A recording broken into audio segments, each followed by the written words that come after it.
Today on Future Appliance Guy, we talk about the mother of all appliances, the centerpiece, the crown jewel. We talk about the fridge.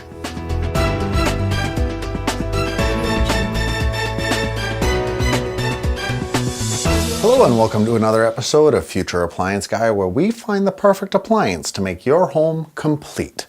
I'm your host, Mateus Clement, and today we talk about the fridge. Why do I say the centerpiece, the crown jewel? Well, it is going to be that thing that you interact for the next 10 to 20 years, and so you want to make sure when you find that fridge, it is your soul fridge. So, with that note, let's start looking at what constitutes a soul fridge. First up, size. Size. First thing I'm going to ask you when you come into the store, what size can you work with? Now when it comes to size, make your measurement and make it twice because you do not want that making the wrong size. Typically, fridges are going to be about 30 inches wide, 32, 34, and 36. And yes, I know, that's not 36 inches. But 36 inches is as wide as you're going to get. And for height, the thing that you're going to want to look at is actually not the front height, because that can be a little deceptive. There's actually going to be a front height of roughly 70 inches. It has a tendency to move a little bit, but that's actually just going to be your hinges. If you could actually look at the top of the fridge for a moment, you see that the hinges only stop about 5 inches back, and then from there you can have cabinetry up top. So sometimes you can kind of fake it with the cabinetry up top that you have, and then other times you need to ask yourself, how much do you love those cupboards above your fridge space? So with that in mind, those are your size parameters. The only other thing that gets a little different is counter depth fridges. Your typical fridge is going to be 30 inches out, counter depth being 24 inches out. So if you want that very integrated, sleek look, you can get it with a counter depth fridge, but typically they're going to start out quite a bit more expensive than a fridge that is roughly the same size or width.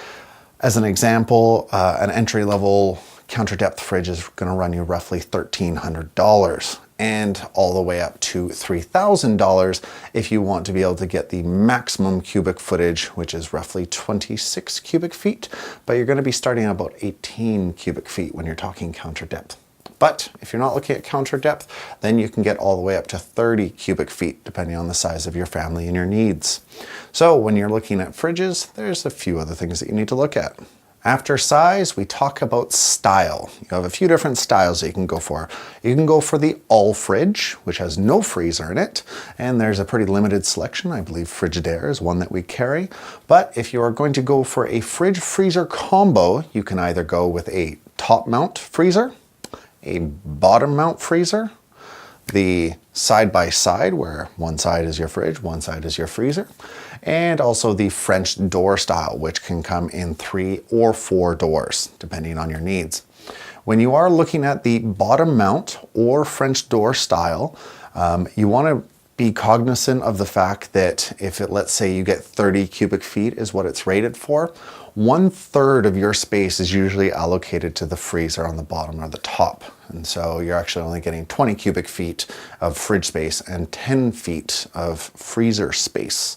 Also, when you're looking at the French door style, sometimes the third door or the drawer in between the freezer and the top ones are actually a soft freeze, which is a climate controlled area that sometimes you want to put other items in. So an example could be a large party platter that you want to keep at 5 degrees Celsius, or chill some wine at 3 degrees Celsius, or perhaps you want to put some fish in there and keep the smell out of the rest of the fridge and the freezer until you cook it, and that can be all the way to -1 degree if you would like.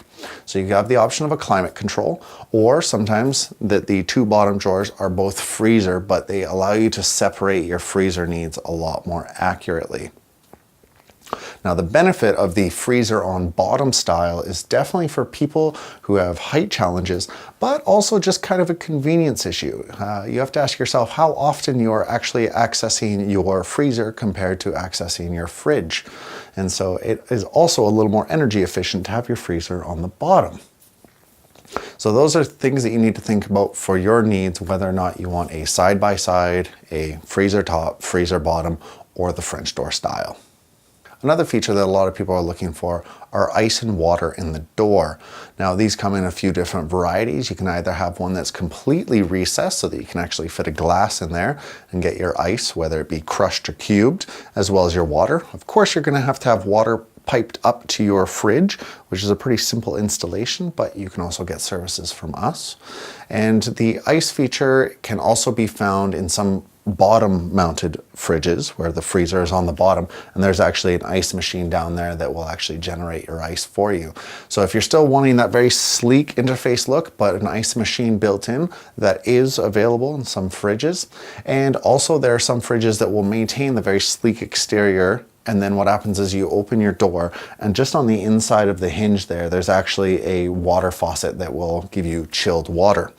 And on that note, everyone has a tendency to put their water filter in a different area, and it's something that you want to think about.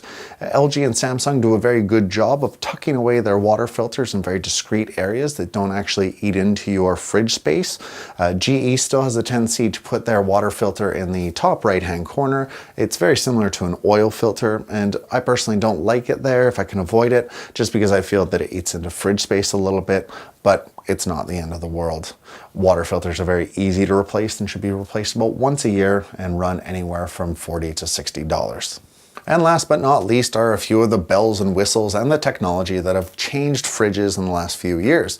One feature that you're going to notice is something called twin cooling or dual cooling or whatever the manufacturer wants to call it. And it's just simply stating that in older style fridges, we used to use one compressor to cool both the freezer and the fridge.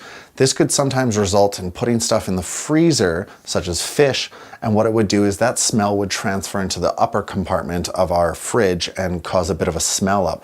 Now with independent cooling, what happens is there's one compressor for the freezer and one for the fridge. The other benefit of having the dual cooling systems is the fact that you don't get humidity from the fridge portion of the fridge going into the freezer part, which will cause a lot more ice buildup to occur. So it's a pretty standard feature nowadays in the mid to upper range fridges, and something that you should be looking for. A few other things that you can look for in your fridge are easy lift handles. Samsung puts them in a lot of their fridges, where instead of having to forcefully pull on the door, there's actually a latch mechanism built into the handle that actually causes it very easy to open up. So if you're having accessibility issues, then the easy latch system, easy handles is what they're also sometimes called, are also a really good feature for your fridge. And last but definitely not least is the stainless steel coating offered by Frigidaire.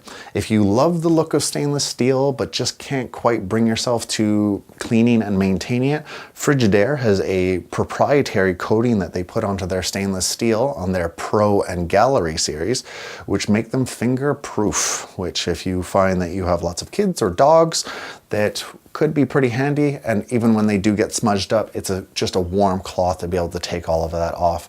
So if you're looking for the stainless steel look without the maintenance, definitely look at the Frigidaire Pro and Gallery.